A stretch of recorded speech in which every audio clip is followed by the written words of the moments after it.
अल्लाह पर तवक्कल की दास्तानें। बिस्मिल्लाहिर्रहमानिर्रहीम। अस्सलामु अलैकुम रहमतुल्लाहि व बरकातुहू। मैं हूँ जमील अहमद जामी। हज़रत इब्राहीम अलैहिस्सलाम को हज़रत इस्माइल अलैहिस्सलाम से बहुत मोहब्बत थी। वो उनके बुढ़ापे की औलाद थे और दुआओं में मांगे गए थे। कभी कभी हज़रत इब्राहीम अलैहिस्सलाम उनसे बोसो किनार भी कर लेते, लेकिन फिर इब्राहीम अलैहिस्सलाम को खुदा का हुक्म हुआ कि बीबी हाजरा को प्यारे बेटे के साथ एक बयाबा में ले जाकर छोड़ दो। चुनांचे हज़रत इब्राहीम अलैहिस्सलाम बीवी बच्चे के हमरा मक्का मुकर्रमा की जानिब रवाना हुए। जब वो मक्का मुकर्रमा पहुंचे तो वहां एक दरख्त था जिसके नीचे बीवी बच्चे को बिठाया और खुद आबदीदा होकर वापस रवाना हुए। बीबी हाजरा पीछे पीछे जाती थीं और कहती थी कि हमारे हाल पर रहम करो, हमें ऐसे बयाबा में किसके सुपुर्द करके जा रहे हो। हज़रत इब्राहीम अलैहिस्सलाम ने फरमाया कि तुम्हारा मुहाफिज परवरदिगार आलम है। ये सुनते ही बीबी साहिबा ने कहा कि हस्बी अल्लाह व तवक्कलतु अलल्लाह, मुझे अल्लाह काफ़ी है और मैंने उसकी ज़ात पर तवक्कल किया। फिर हज़रत इब्राहीम अलैहिस्सलाम ने हसरत से शाम का रास्ता इख्तियार किया और जब ऐसी जगह पहुँचे जहाँ से बीबी और प्यारा बच्चा नजर न आते थे, वहाँ खाने काबा की तरफ मुँह करके बड़ी आजिज़ी से उनके ईमान और रिज़्क़ के लिए दुआ की।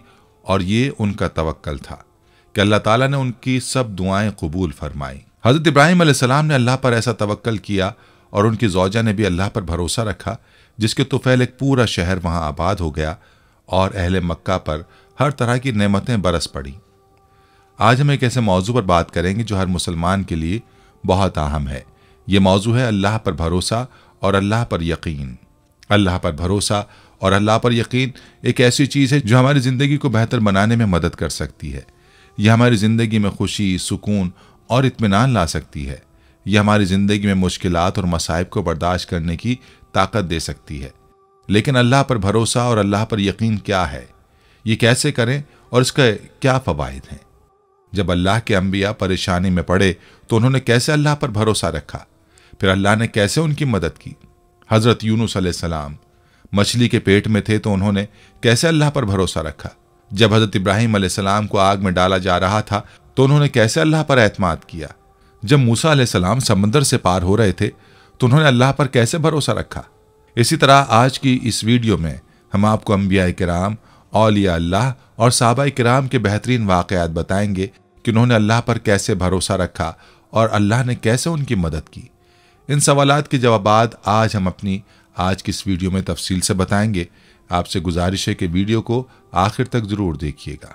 नाज़रीन, तवक्कल दरअसल अरबी ज़बान का लफ्ज़ है और इसके माने किसी काम या मामले को किसी के सुपुर्द करने के हैं या ये किसी पर मुकम्मल एतमाद किया जाए। इसलिए अरबी में अल वकील उसे कहते हैं जो दूसरों के काम की निगरानी करे।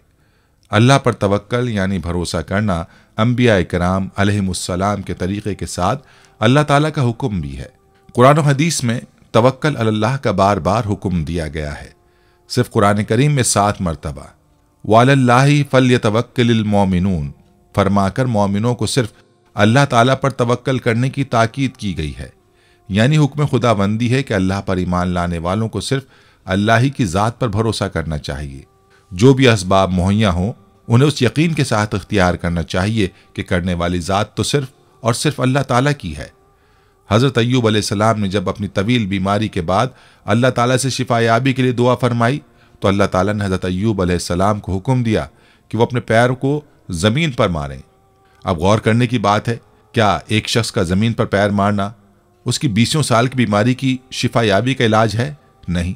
लेकिन अल्लाह के हुक्म से ये कमज़ोर सबब इख्तियार किया जिसके ज़रिए अल्लाह ताला ने अपनी कुदरत से उनके ज़मीन पर पैर मारने से पानी का ऐसा चश्मा जारी कर दिया जिससे गुस्ल करने पर हज़रत अय्यूब अलैहिस्सलाम की 20 साल की बदन की मुतादिद बीमारियां ख़त्म हो गईं।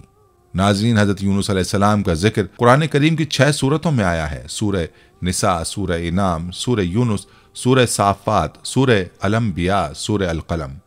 इनमें पहली 4 सूरतों में यूनुस अलैहिस्सलाम का नाम मज़कूर है और आखिरी 2 सूरतों में ज़ुन्नून और साहिबुल हूत यानी मछली वाला कहकर पुकारा गया।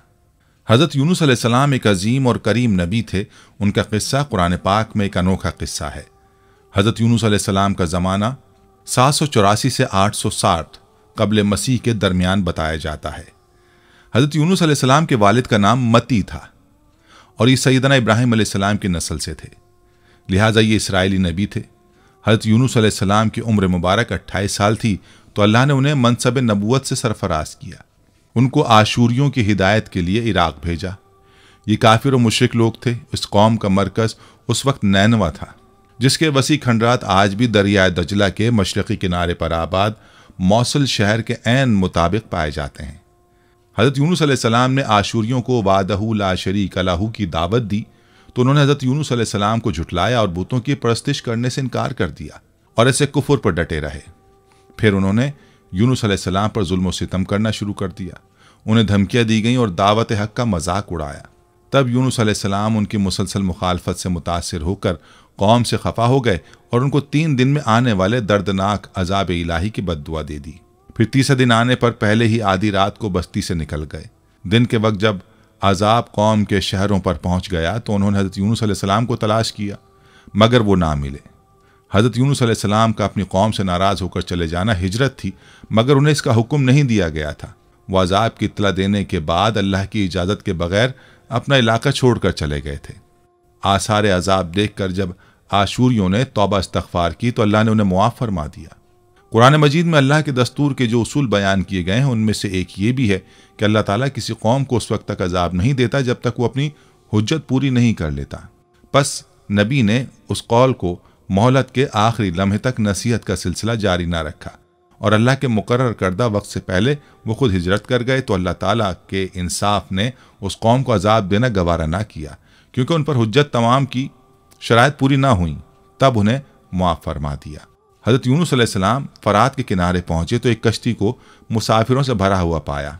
हज़रत यूनुस अलैहिस्सलाम कश्ती में सवार हो गए और कश्ती ने लंगर उठाया। पूरे दिन कश्ती समंदर में सुकून से चलती रही। अचानक ऊंची ऊंची लहरें उठने लगी।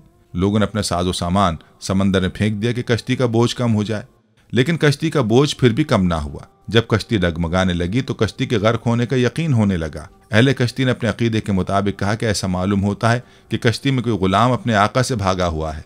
जब तक उसको इस कश्ती से जुदा ना किया जाएगा निजात मुश्किल है। हज़रत यूनुस अलैहिस्सलाम ने सुना तो उनको तंबी हुई कि अल्लाह ताला को मेरा नैनवा से वही का इंतज़ार किए बगैर इस तरह चले जाना पसंद नहीं आया और ये मेरी आजमाइश के आसार हैं। ये सोचकर उन्होंने अहले कश्ती से फरमाया कि मैं वो गुलाम हूँ जो अपने आका से भागा हुआ हूँ, मुझे कश्ती से बाहर फेंक दो। मगर मल्लाह और अहले कश्ती उनकी पाकबाजी से इस कदर मुतासिर थे कि उन्होंने ऐसा करने से इनकार कर दिया और आपस में तय किया कि कुरानदाजी की जाए। चुनाचे 3 मरतबा कुरानदाजी की गई और तीनों मरतबा कुरानदाजी में हज़रत यूनुस अलैहिस्सलाम का नाम निकला। तब मजबूर होकर उन्होंने हज़रत यूनुस अलैहिस्सलाम को दरिया में डाल दिया या वो खुद दरिया में कूद गए। उस वक्त खुदा ताला ने मछली को हुक्म दिया कि इन्हें निगल लो, ये तुम्हारी ग़िज़ा नहीं है, इसलिए इनके जिस्म पर कोई तकलीफ नहीं होनी चाहिए। मछली ने यूनुस अलैहिस्सलाम को अपने पेट में निगल लिया। यूनुस अलैहिस्सलाम ने जब मछली के पेट में खुद को जिंदा पाया तो बारगाह इलाही में अपनी निदामत का इजहार किया कि क्यों वो वही इलाही का इंतज़ार किए बगैर, अल्लाह से इजाज़त लिए बगैर उम्मत से नाराज़ होकर नैनवा से निकल आए। हज़रत यूनुस अलैहिस्सलाम ने मछली के पेट में अल्लाह को पुकारा। उन पर 3 अंधेरे इकट्ठे हो गए थे, रात का अंधेरा, मछली के पेट का अंधेरा और समंदर का अंधेरा। अगर वो ये तस्बीह ना फरमाते तो क़यामत तक मछली के पेट में रहते। आखिरकार वो अंधेरों में पुकार उठे, ला इलाहा इल्ला अंता सुब्हानका इन्नी कुन्तु मिनज़ ज़ालिमीन, जिसका तर्जुमा है, इलाही तेरे सिवा कोई माबूद नहीं है, तू यकता है, मैं तेरी पाकी बयान करता हूँ, बिलाशुबा मैं अपने नफ्स पर खुद ही जुल्म करने वाला हूँ। जो भी मुसलमान अपनी किसी हाजत में ये दुआ मांगेगा अल्लाह उसकी ये दुआ ज़रूर कबूल करेंगे। ये कबूल दुआओं में से एक दुआ है। इब्न हातिम में है कि हुजूर अलैहिस्सलातु वस्सलाम फरमाते हैं कि जब यूनुस अलैहिस्सलाम ने ये दुआ की तो ये कलिमात अर्श के गिर्द घूमने लगे। फरिश्ते कहने लगे कि ये बहुत दूर दराज जगह से आवाज़ आ रही है, लेकिन कान इससे पहले इससे आशना ज़रूर हैं। आवाज़ बहुत ज़ईफ़ है। अल्लाह ताला ने हज़रत यूनुस अलैहिस्सलाम की दर्द भरी आवाज़ को सुना तो फरमाया, क्या तुम इस आवाज़ को नहीं पहचानते? उन्होंने कहा नहीं। फरमाया, ये मेरे बंदे यूनुस की आवाज़ है। फरिश्तों ने कहा, वही यूनुस जिसके पाक अमल कबूल शुदा हर रोज़ तेरी तरफ चढ़ते थे और जिसकी दुआएं तेरे पास कबूल थीं। इलाही, जैसे वो आराम के वक्त नेकियां करता था तो उसकी मुसीबत के वक्त उस पर रहम करे। तो उसी वक्त अल्लाह ताला ने मछली को हुक्म दिया कि वो आपको बगैर किसी तकलीफ के समंदर के किनारे पर उगल दे। रिवायत में आता है कि यूनुस अलैहिस्सलाम मछली के पेट में 3 दिन, 7 दिन, 40 दिन या चंद घंटे तस्बीह करते रहे। चुनाचे मछली ने अल्लाह के हुक्म से समंदर के किनारे पर उगल दिया। हज़रत अब्दुल्लाह बिन मसूद रजी अल्लाह अन्हु फरमाते हैं कि मछली के पेट में रहने की वजह से उनका जिस्म ऐसा हो गया था जैसे कि परिंदे का पैदाशुदा बच्चा जिसका जिस्म नर्म होता है और जिस्म पर बाल तक नहीं होते। गर्ज यूनुस अलैहिस्सलाम बहुत नहीफ और नातवा हालत में खुश्की पर डाल दिए गए थे। इसके बाद अल्लाह ताला ने साहिल पर एक बेलदार दरख्त उगाया। हज़रत अबू हुरैरा रजी अल्लाह अन्हु फरमाते हैं कि जब मछली ने यूनुस अलैहिस्सलाम को खुले मैदान में डाला तो अल्लाह ताला ने आप पर यक़तीन की बेल उगा दी। उनसे पूछा गया कि यक़तीन किसे कहते हैं? फरमाया कद्दू के पौधे को। इसके अलावा अल्लाह ने उनके लिए एक जंगली बकरी भेज दी जो ज़मीन की घास और जड़ी बूटियां खाती थी और सुबह शाम आपको दूध पिलाती थी, हत्ता कि आपकी तवानाई लौट आई। हज़रत यूनुस अलैहिस्सलाम दरख्त के साए में झोंपड़ी बनाकर रहने लगे। चंद दिनों बाद ऐसा हुआ कि उस बेल की जड़ में अल्लाह ताला की तरफ से कीड़ा लग गया और उसने जड़ को काट डाला। जब बेल सूखने लगी तो यूनुस अलैहिस्सलाम को बहुत दुख हुआ। तब अल्लाह ताला ने वही के जरिए उनको मुखातिब किया और फरमाया, यूनुस तुम इस बेल के सूखने पर कितने रंज का इजहार कर रहे हो, जो एक हकीर सी चीज़ है, मगर तुमने ये ना सोचा कि नैनवा की 1 लाख से ज़्यादा आबादी जिसमें इंसान बस रहे हैं, उनके अलावा जानदार भी आबाद हैं, उसको बर्बाद और हलाक कर देने में क्या हमको कोई नागवारी नहीं होगी? और क्या हम उनके लिए इससे ज़्यादा शफीक व मेहरबान नहीं है जितना कि तुझको इस बेल से उन्स है, जो तुम वही का इंतज़ार किए बगैर कौम को बद्दुआ देकर उनके दरमियान से निकल आए। एक नबी की शान के नज़दीक ये मुनासिब न था वो कौम के हक़ में अजाब की बद्दुआ करते और उनसे नफरत करके जुदा हो जाने में उजलत कर ले और वही का इंतज़ार भी ना करे। यूनुस अलैहिस्सलाम की बस्ती छोड़ देने के बाद नैनवा के लोगों को यकीन हो गया था यूनुस अलैहिस्सलाम की बस्ती छोड़ देने के बाद नैनवा के लोगों को यकीन हो गया था कि वो ज़रूर खुदा के सच्चे पैगंबर हैं और अब हलाकत यकीनी है। तब ही यूनुस अलैहिस्सलाम हमसे जुदा हो गए। ये सोचकर फ़ौरन बादशाह से लेकर रियाया तक सबके दिल खौफ और दहशत से कांप उठे और यूनुस अलैहिस्सलाम को तलाश करने लगे ताकि उनके हाथ पर इस्लाम की बैत करें, और साथ ही खुदाए ताला से तौबा इस्तग़फ़ार करने लगे और हर किस्म के गुनाहों से किनारा कश होकर आबादी से बाहर मैदान में निकल आए और बारगाह इलाही में बुलंद आवाज़ में ये इक़रार करते रहे, जिसका तर्जुमा है, ए हमारे रब, यूनुस अलैहिस्सलाम जो तेरा पैगाम हमारे पास लेकर आए हैं, हम उसकी तस्दीक करते हैं और हम उस पर ईमान लाते हैं। आखिरकार अल्लाह पाक ने उनकी दुआ कबूल फरमाई और उनको अज़ाब इलाही से महफूज रखा। बहरहाल यूनुस अलैहिस्सलाम को अल्लाह पाक ने सेहत और तंदुरुस्ती देकर अब दोबारा नैनवा जाने का हुक्म दिया कि कौम में रहकर उनकी रहनुमाई फरमाई जाए। चुनांचे हज़रत यूनुस अलैहिस्सलाम नैनवा वापस तशरीफ़ ले गए। कौम के लोगों ने जब उन्हें देखा तो खुशी का इजहार किया। हज़रत यूनुस अलैहिस्सलाम की ज़िंदगी नैनवा में ही गुजरी और वहीं उनका इंतकाल हुआ और वहीं उनकी कब्र थी, जो नैनवा की तबाही के बाद नामालूम हो गई। इस किस्से में सबक यह है कि किसी भी हाल में अल्लाह की रहमत से मायूस नहीं होना चाहिए और ना ही हिदायत के मामले में अपनी ज़ात पर भरोसा करना चाहिए। हिदायत तो बस अल्लाह ही की तरफ से है, आपके ज़िम्मे तो बस पैगाम हक़ पहुँचाना है। नाज़रीन, हज़रत मूसा अलैहिस्सलाम एक ग़ुलाम के बेटे थे। आप अलैहिस्सलाम कोई शहज़ादे नहीं थे बल्कि ग़ुलाम कौम के एक फ़र्द थे, लेकिन आप अलैहिस्सलाम की परवरिश बादशाह के महल में शहज़ादों की तरह ऐशो इशरत में हुई थी। आप किसी पर जुल्म होता नहीं देख सकते थे और हमेशा मजलूमों की मदद किया करते थे। एक दिन अपनी कौम के एक फ़र्द की मदद करते हुए आप अलैहिस्सलाम से नादानिस्ता दुश्मन कौम के एक शख्स का कत्ल हो जाता है, जिस पर आप पशेमान होते हैं और समझ जाते हैं कि यह शैतानी काम है जो आपसे अनजाने में सरजद हो गया। बेशक वो शैतान सरीहन बहकाने वाला दुश्मन है। इस बात का एहसास होते ही आप अलैहिस्सलाम अपने रब से माफ़ी मांगते हैं। कहते हैं, परवरदिगार, बेशक मैंने अपने नफ्स के लिए मुसीबत मोल ले ली है, तू मुझे बख्श दे। तो रब ने उन्हें बख्श दिया, बेशक वही बख्शने वाला मेहरबान है। दूसरे दिन सुबह आप अलैहिस्सलाम खतरे को भांपते और डरते हुए जब शहर पहुंचते हैं तो शहर के आखिरी किनारे से एक शख्स दौड़ता हुआ आता है और कहता है, मूसा, बेशक दरबार वाले आपके कत्ल का मशवरा कर रहे हैं, तो निकल जाइए। बेशक मैं आप अलैहिस्सलाम की खैर खाहों में से हूँ। यह खबर सुनते ही आप अलैहिस्सलाम डर कर वहाँ से चुपके से निकल खड़े होते हैं। साथ ही दुआ करते हैं कि ऐ परवरदिगार, मुझे जालिम कौम से बचा ले। आप अलैहिस्सलाम मदैन जाने का इरादा करते हैं और मदैन की तरफ रुख करके कहते हैं, मुझे उम्मीद है कि मेरा रब मुझे ठीक रास्ते पर डाल देगा। जब आप अलैहिस्सलाम मदैन के एक कुएं पर पहुंचते हैं तो देखते हैं कि वहां लोगों की एक जमात अपने मवेशियों को पानी पिला रही है और एक तरफ 2 औरतें अपनी बकरियों को रोक के खड़ी हैं। आप अलैहिस्सलाम उन औरतों से पूछते हैं कि तुम दोनों यूं क्यों खड़ी हो? तो वो दोनों कहती हैं कि जब तक ये चरवाहे अपने मवेशियों को पानी पिलाकर नहीं चले जाते, हम अपनी बकरियों को पानी नहीं पिला सकते और हमारे वालिद उमर रसीदा बुजुर्ग हैं। तो आप अलैहिस्सलाम खुद उनकी बकरियों को पानी पिला देते हैं, फिर एक साए की जगह पर बैठ जाते हैं और अपने रब से इल्तिजा करते हैं। परवरदिगार जो खैर भी तू मुझ पर नाजिल कर दे, मैं उसका मोहताज हूँ। ये कहानी हज़रत मूसा अलैहिस्सलाम की नबूवत से सरफराज किए जाने से पहले की है।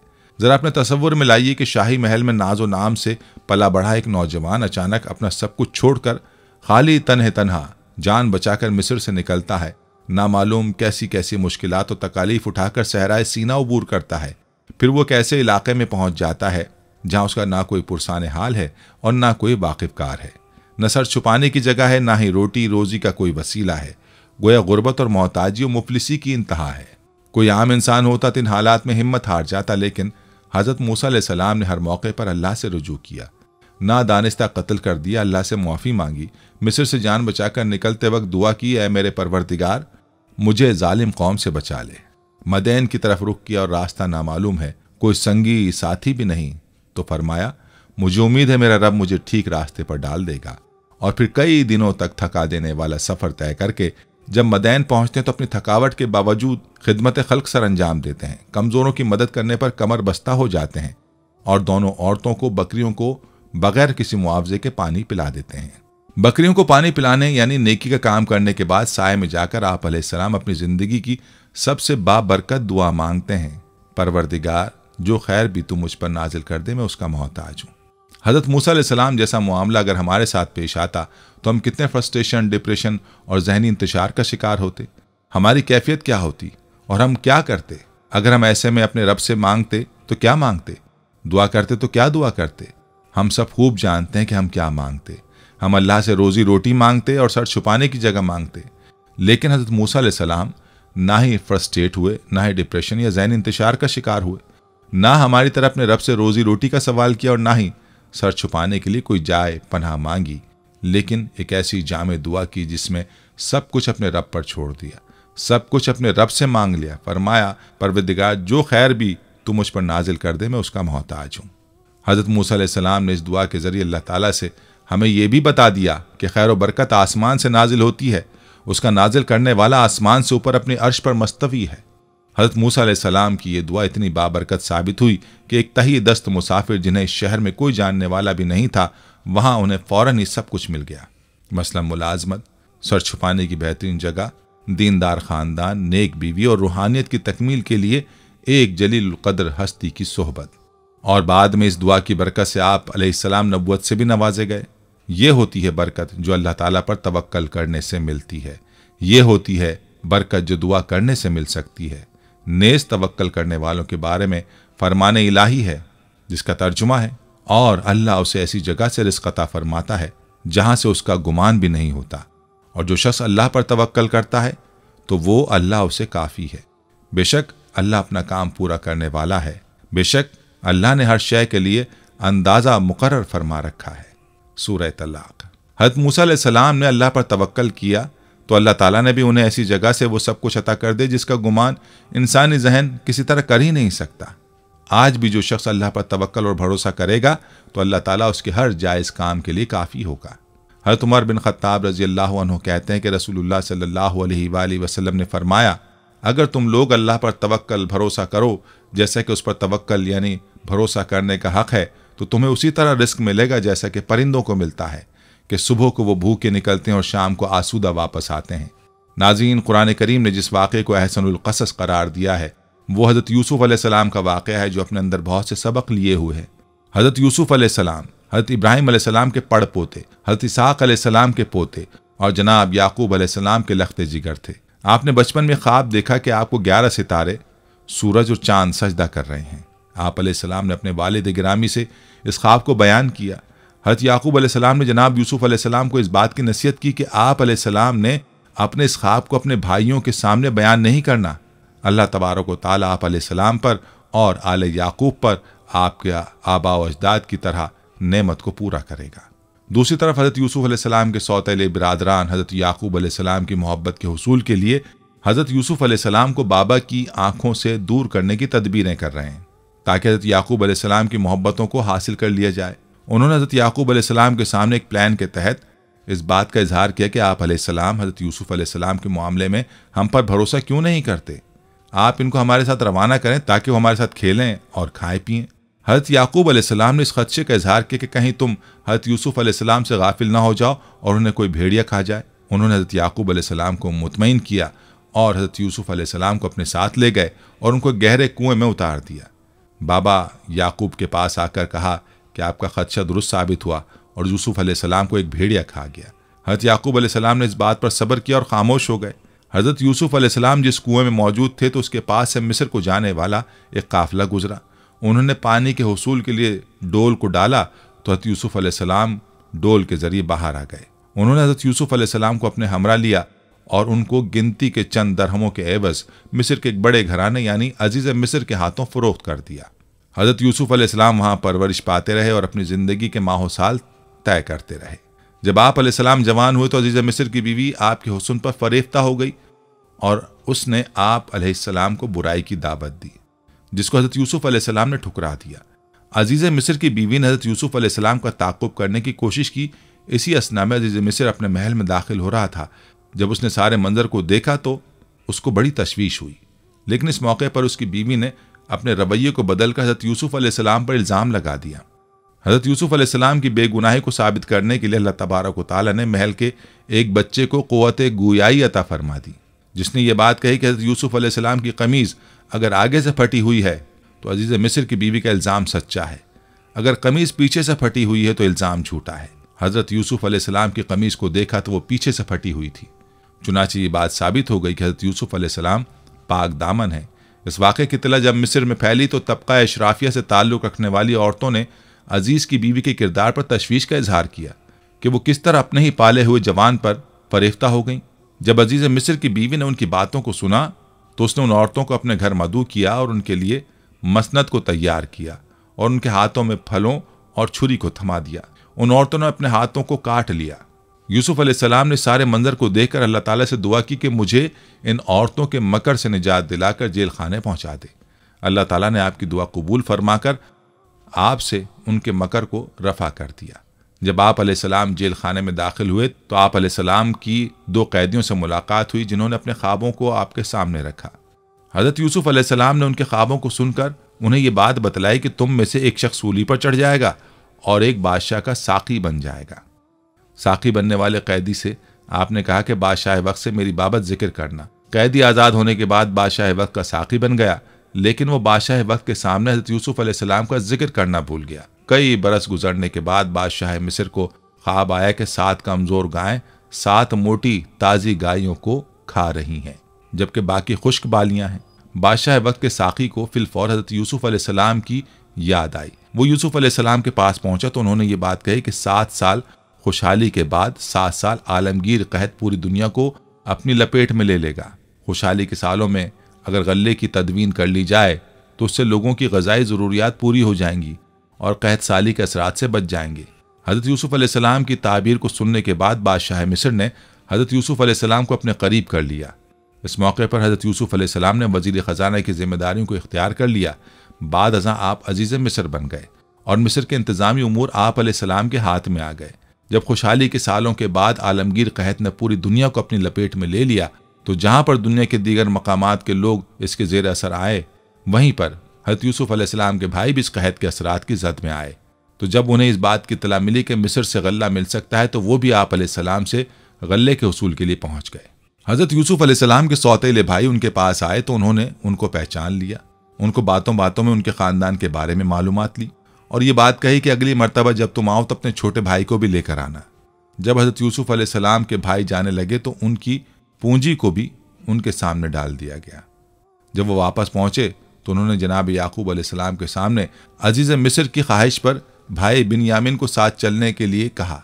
अजीज़ मिस्र की ख्वाहिश पर भाई बिन्यामीन को भी साथ लेकर जाने को कहा। हज़रत याकूब अलैहिस्सलाम इस बात पर आमादा ना थे, लेकिन जब सामान से पूंजी भी बरामद हो गई तो याकूब अलैहिस्सलाम हज़रत बिन्यामीन को साथ रवाना करने पर आमादा और तैयार हो गए। हज़रत बिन्यामीन को लेकर जब भाई पहुंचे और गल्ले को तोला गया तो हज़रत यूसुफ अलैहिस्सलाम ने एक तदबीर के जरिए बिन्यामीन को अपने पास रोक लिया।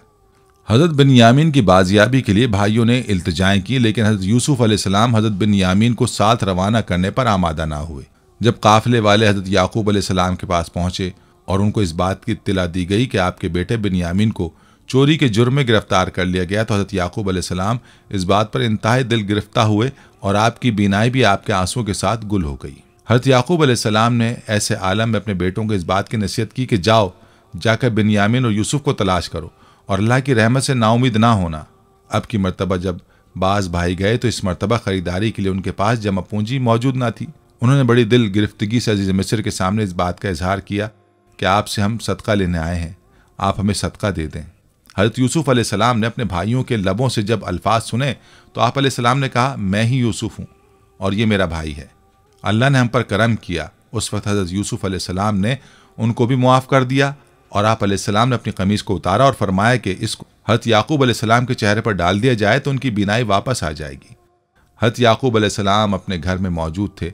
उन्होंने अपने घर मौजूद बेटों से कहा कि मुझे यूसुफ की खुशबू आ रही है, तो बेटों ने बाज बेअदबी के अल्फाज कहे। इसी असना में जब बाहर से आने वाले भाई जब घर पहुंचे और कमीज पर आपको डाला गया तो आपकी बीनाई वापस आ गई। बेटे शर्मसार हुए, आपने उनकी खता को मुआफ़ फरमा दिया और तमाम अहले खाना में से रवाना हुए, जहां यूसुफ अलैहिस्सलाम ने अपने वालिदैन को तख्त पर बिठाया और आपके वालिदैन और भाई आपके सामने सजदा रेज हो गए। यूं हज़रत यूसुफ अलैहिस्सलाम के ख्वाब की ताबीर मुकम्मल हो गई। दोस्तों, हज़रत यूसुफ अलैहिस्सलाम का किस्सा सब्र व इस्तकामत और अल्लाह पर तवक्कल की उम्दा मिसाल है। हज़रत यूसुफ अलैहिस्सलाम ने हर बड़ी से बड़ी आजमाइश में अल्लाह पर भरोसा रखा। अल्लाह ने उन्हें कुएं से लेकर मिस्र के कैद खाने समेत हर जगह आजमाया। बिलाखिर अपने तवक्कल के बलबूते पर हज़रत यूसुफ अलैहिस्सलाम ने एक अज़ीमुश्शान सल्तनत पर हुकूमत की। दोस्तों, हज़रत मरियम अलैहिस्सलाम ने जब अल्लाह के हुक्म से बग़ैर बाप के हज़रत ईसा अलैहिस्सलाम को जना तो उनके लिए हुक्म खुदाबंदी हुआ कि खजूर के तने को हिलाएं, यानी हरकत दें। उससे जब पकी हुई ताज़ा खजूरें झड़ें तो उनको खाएं। अल्लाह ताला ने अपनी कुदरत से हज़रत मरियम अलैहिस्सलाम को बग़ैर किसी सबब के भी खजूर खिला सकते थे, लेकिन दुनिया के दारुल असबाब होने की वजह से हुक्म हुआ कि खजूर के तने को अपनी तरफ हिलाओ। चुनांचे हज़रत मरियम ने हुक्म खुदाबंदी की तामील में खजूर के तने को हरकत दी। खजूर का तना इतना मजबूत होता है कि चंद ताकतवर मर्द भी उसे आसानी से नहीं हिला सकते, लेकिन सिन्फ नाजुक ने उस कमज़ोर सबब को इख्तियार किया तो अल्लाह ताला ने अपने हुक्म से सूखे हुए खजूर के दरख्त से हज़रत मरियम अलैहिस्सलाम के लिए ताज़ा खजूरें यानी ग़िज़ा का इंतज़ाम कर दिया। इस वाक़े से मालूम हुआ कि जो भी असबाब मुहैया हों, अल्लाह पर तवक्कल करके उन्हें इख्तियार करना चाहिए। असबाब तो हमें इख्तियार करने चाहिए, लेकिन हमारा भरोसा अल्लाह की ज़ात पर होना चाहिए कि वह असबाब के बगैर भी चीज़ को वजूद में ला सकता है और असबाब की मौजूदगी के बावजूद उसके हुक्म के बगैर कोई भी चीज़ वजूद में नहीं आ सकती। हज़रत इब्राहीम अलैहिस्सलाम को जलती हुई आग में डाला गया। जलाने के सारे असबाब मौजूद थे, मगर हुक्म खुदाबंदी हुआ कि आग हज़रत इब्राहीम अलैहिस्सलाम के लिए सलामती बन जाए, तो आग ने उन्हें कुछ नुकसान नहीं पहुंचाया, बल्कि वो आग जो दूसरों को जला देती है हज़रत इब्राहीम अलैहिस्सलाम के लिए ठंडी और सलामती वाली बन गई। इसी तरह हज़रत इस्माइल अलैहिस्सलाम की गर्दन पर ताकत के साथ तेज छुरी चलाई गई, मगर छुरी भी काटने में अल्लाह के हुक्म की मोहताज होती है। अल्लाह ने उस छुरी को हज़रत इस्माइल अलैहिस्सलाम की गर्दन को ना काटने का हुक्म दिया था, लिहाजा काटने के असबाब की मौजूदगी के बावजूद छुरी हज़रत इस्माइल अलैहिस्सलाम की गर्दन नहीं काट सकी। हज़रत अनस बिन मालिक रज़ियल्लाहु अन्हु फरमाते हैं कि एक शख्स ने रसूलुल्लाह सल्लल्लाहु अलैहि वसल्लम से पूछा, क्या ऊँटनी को बांध कर तवक्कल करूँ या बगैर बांधे? आप सल्लल्लाहु अलैहि वसल्लम ने इरशाद फरमाया, बांधो और अल्लाह पर भरोसा करो। कुरान करीम में अल्लाह पर तवक्कल यानी भरोसा करने की बार बार ताकीद की गई है। इख्तिसार को मद्देनज़र रखते हुए यहाँ सिर्फ चंद आयात का तर्जुमा पेश कर रहा हूँ। नंबर 1, तुम उस ज़ात पर भरोसा करो जो जिंदा है, जिसे कभी मौत नहीं आएगी। सूरह अल फुरकान आयत 58। जब तुम किसी काम करने का अज़्म कर लो तो अल्लाह पर भरोसा करो। सूरह आले इमरान। जो अल्लाह पर भरोसा करता है अल्लाह उसके लिए काफ़ी हो जाता है। सूरह अल तलाक। इन तमाम आयात में अल्लाह ताला ने मोमिनों को अपनी ज़ात पर तवक्कल का न सिर्फ हुक्म दिया है बल्कि उसकी इंतहाई तरगीब दी है। नबी अलैहिस्सलातु वस्सलाम ने भी मुताद्दिद मकामात पर अल्लाह पर भरोसा करने की तालीम व तरगीब दी है। रिवायात में आता है कि जब कुफ़ार मक्का ओहद की जंग से वापस हो गए तो रास्ते में उन्हें पछतावा हुआ कि हम जंग में गालिब आ जाने के बावजूद खामखा वापस आ गए। अगर हम कुछ और जोर लगाते तो तमाम मुसलमानों का खात्मा हो सकता था। इस ख्याल की वजह से उन्होंने मदीना मुनव्वरा की तरफ लौटने का इरादा किया। दूसरी तरफ हुजूर अकरम सल्लल्लाहु अलैहि वसल्लम ने उनके इरादे से बाखबर होकर ओहद के नुकसानात की तलाफी के लिए अगले दिन सुबह सवेरे सहाबा में ऐलान फरमा दिया कि हम दुश्मन के ताक़ुब में जाएंगे और जो लोग जंग ओहद में शरीक थे सिर्फ वो हमारे साथ चलें।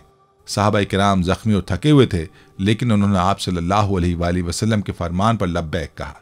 हुजूर अलैहिस्सलातु वस्सलाम अपने साहबा किराम के साथ हमरा अल असद के मकाम पर पहुंचे तो कबीला बनी खज़ा के एक शख्स ने मुसलमानों के हौसले का मुशाहिदा करके उसके मुतालिक अबू सुफियान को इत्तला दी और उसे वापस जाने का मशवरा दिया।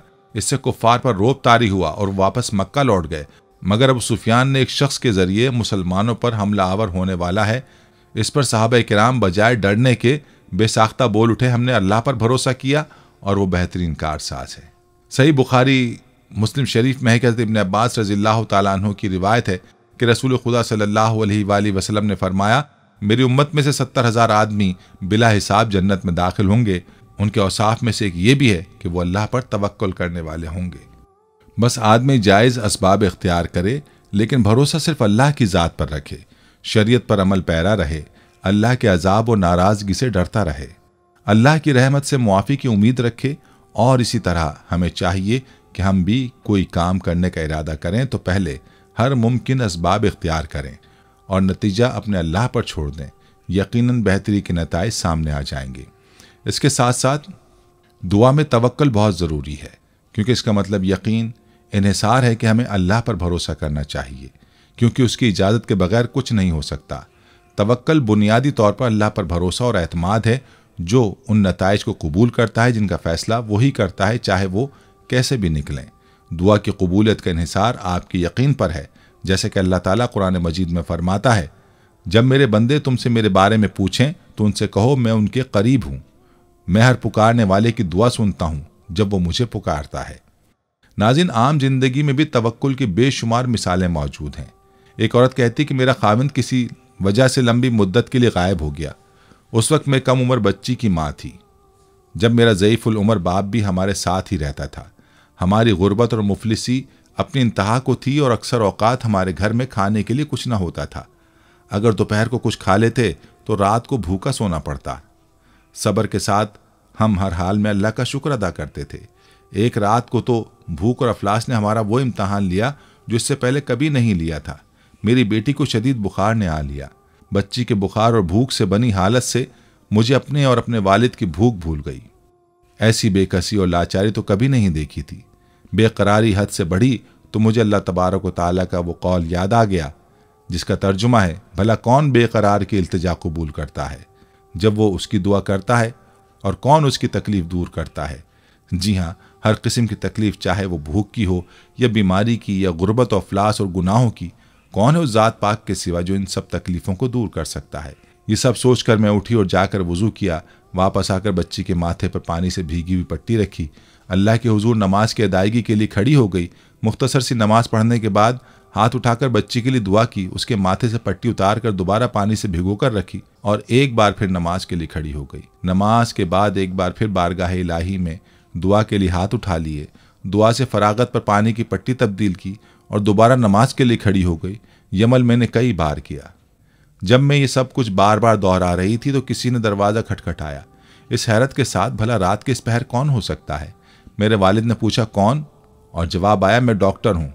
मैं और मेरा वालिद, हम दोनों एक दूसरे को हैरत से देख रहे थे कि इसको किसने बुलाया। मेरे वालिद ने जाकर दरवाज़ा खोला। डॉक्टर ने आते ही पूछा, मरीज़ा किधर है? हमने सादगी से बच्ची की तरफ इशारा कर दिया। डॉक्टर ने बच्ची को चेक किया, कागज़ पर एक नुस्खा लिखकर मेरे हाथ में थमाते हुए बोला, लाइए मेरे फ़ीस दीजिए और मैं चलता हूँ। मैंने आस्तिकी से जवाब दिया, डॉक्टर साहब, हमारे पास तो आपको देने के लिए फ़ीस या पैसे नहीं है, बल्कि हमारे पास तो कुछ भी नहीं है। मेरा ये जवाब सुनते ही डॉक्टर झल्ला उठा और गुस्से से तकरीबन धाड़ते हुए बोला, अगर फ़ीस देने के लिए पैसे नहीं थे तो मुझे आधी रात को फ़ोन करके क्यों बुलाया था? क्यों मुझे इस तरह बेआराम किया तुम लोगों ने? डॉक्टर के मुंह से टेलीफोन का सुनकर मुझे लगा कि डॉक्टर गलती से हमारे घर आ गया है। मैंने हिम्मत करते हुए जवाब दिया, डॉक्टर साहब, हमने आपको टेलीफोन करके नहीं बुलाया, बल्कि हमारे पास तो टेलीफोन ही नहीं है। ये सुनकर डॉक्टर ने मुझसे पूछा, अच्छा तो क्या ये फलां शख्स का घर नहीं है? मैंने कहा, नहीं डॉक्टर साहब, फलां साहब हमारा हमसाया है। ये सुनकर डॉक्टर थोड़ा सा खामोश हुआ और फिर हमारे घर से निकलकर हमारे हमसाए के घर चला गया और हम खजालत और शर्मिंदगी से खामोश बैठे रहे। थोड़ी ही देर गुजरी थी कि डॉक्टर एक बार फिर हमारे घर आ गया। आंखों में आंसू और रुंधी आवाज़ में बोला, अल्लाह की कसम, तुम्हारे घर से उस वक्त तक नहीं जाऊंगा जब तक तुम्हारा पूरा किस्सा नहीं सुन लूंगा। और मैंने डॉक्टर साहब को अपना पूरा किस्सा सुना डाला कि किस तरह मैं बच्ची के माथे पर पानी की पट्टियां रख रही थी और अल्लाह के हुजूर दुआ भी मांग रही थी। डॉक्टर जल्दी से उठकर बाहर चला गया और कुछ देर के बाद हमारे लिए रात का खाना, बच्ची के लिए दवाएं और कुछ घरेलू ज़रूरियात के सामान के साथ लौट आया। साथ ही उसने हमें बताया कि उसकी तरफ से हर महीने एक तनख्वाह हमें उस वक्त तक मिलती रहेगी जब तक अल्लाह चाहेगा। जी हाँ, ये अल्लाह पर भरोसे की कहानी है। हकीमुल उम्मत हज़रत मौलाना अशरफ अली थानवी रहमतुल्लाह अलैह ने एक अजीब वाक़या नकल फरमाया है। तस्हील के लिए अपनी ज़बान में नकल करता हूँ। फरमाया, संदेला हिंदुस्तान में एक मकाम है, वहाँ का वाक़या है। वहाँ एक मरतबा इमसा के 12 हुआ। बारिश न होने की वजह से कहत पड़ गया। मखलूक परेशान हो गई। कई रोज़ तक इस्तिस्क़ा की नमाज पढ़ी गई मगर बारिश नहीं हुई। आखिर मकामी तवाइफ़ों का एक गिरोह वहाँ के मालदार लोगों से आकर मिला और अर्ज़ किया कि बारिश न होने की वजह हमारी बदआमाली, सियाहकारी और हमारी नहूसत है। इस्तिस्क़ा की नमाज़ें भी पढ़ी गईं मगर बारिश नहीं हुई। आप हमें इजाज़त दीजिए कि हम भी मैदान में जमा होकर तौबा करें। लेकिन हमारी दरख्वास्त है, जब हम मैदान में जमा हों तो ये इंतज़ाम कर दीजिए कि वहाँ हमारे पास कोई शख्स ना आए। ऐसा ना हो कि अल्लाह की रहमत के बजाय अल्लाह का गज़ब नाजिल हो। लोगों ने उनके इस जज्बे को सराहा और उस मकाम को चारों तरफ से घेर दिया। वो सब वहाँ पहुँची और सजदे में पड़कर रोना शुरू कर दिया और नदामत के साथ कहा, अल्लाह, ये हमारी नहूसत है। हम बहुत गुनाहगार और सियाहकार हैं। हमारी वजह से मखलूक को परेशान ना कीजिए। और काफ़ी आहोजारी के बाद दुआ की कि या अल्लाह, बारिश को नाजिल फरमा दीजिए। जिन्होंने ये वाक़या हज़रत को सुनाया उन्होंने सजदे से सर ना उठाया था कि बारिश हो गई। सुभान अल्लाह। उन औरतों का ईमान तो देखिए कि अपनी सियाहकारियों के बावजूद अल्लाह पर तवक्कुल था कि हमारी दुआ भी ज़रूर सुनेंगे। राक़े मर्ज़ करता है कि उनकी दुआ से बारिश भी हुई और गालिबन हिदायत की बारिश भी हुई। वो हिदायत से महरूम ना रही होंगी। यहाँ मुमकिन है कि कोई शुबा करे कि इमामों की नमाज इस्तिस्क़ा तो शरीयत ने बारिश के लिए ही तालीम की है। इन नमाजों से बारिश क्यों ना हुई और बाजारी औरतों के रोने से बारिश हो गई। यानी हम ज़ाहिर और अल्फाज को नहीं देखते, हम तो दिल को और दिल के खुशू को देखते हैं। जिस दिल में खुशू और खुजू ना हो, खुश्क तकवा हमारे दरबार में काबिल कदर नहीं है। नाज़रीन, ये थी हमारी आज की वीडियो। उम्मीद है कि आपको हमारी आज की ये वीडियो पसंद आई होगी। अगर वीडियो पसंद आई है तो इसको लाइक करें और अपने प्यारों और दोस्तों के साथ ज़रूर शेयर करें। कमेंट्स में आप हमें बताएं कि आप और किन मौज़ूआत पर वीडियो देखना चाहते हैं। इसके साथ साथ आप कमेंट्स में हमसे सवालात भी पूछ सकते हैं। लेकिन ये सब करने से पहले हमारे चैनल को सब्सक्राइब कर लें और बेल के बटन को भी प्रेस कर लें ताकि हमारी आने वाली मज़ीद मालूमाती वीडियोज़ का नोटिफिकेशन आपको बर वक्त मिल सके और आप इल्म के इस ख़जाने से मुस्तफ़ीद हो सकें। अब मुलाकात होगी आने वाली वीडियो में। तब तक के लिए खुदा आपका हामी और नासिर हो। फ़ी अमानिल्लाह।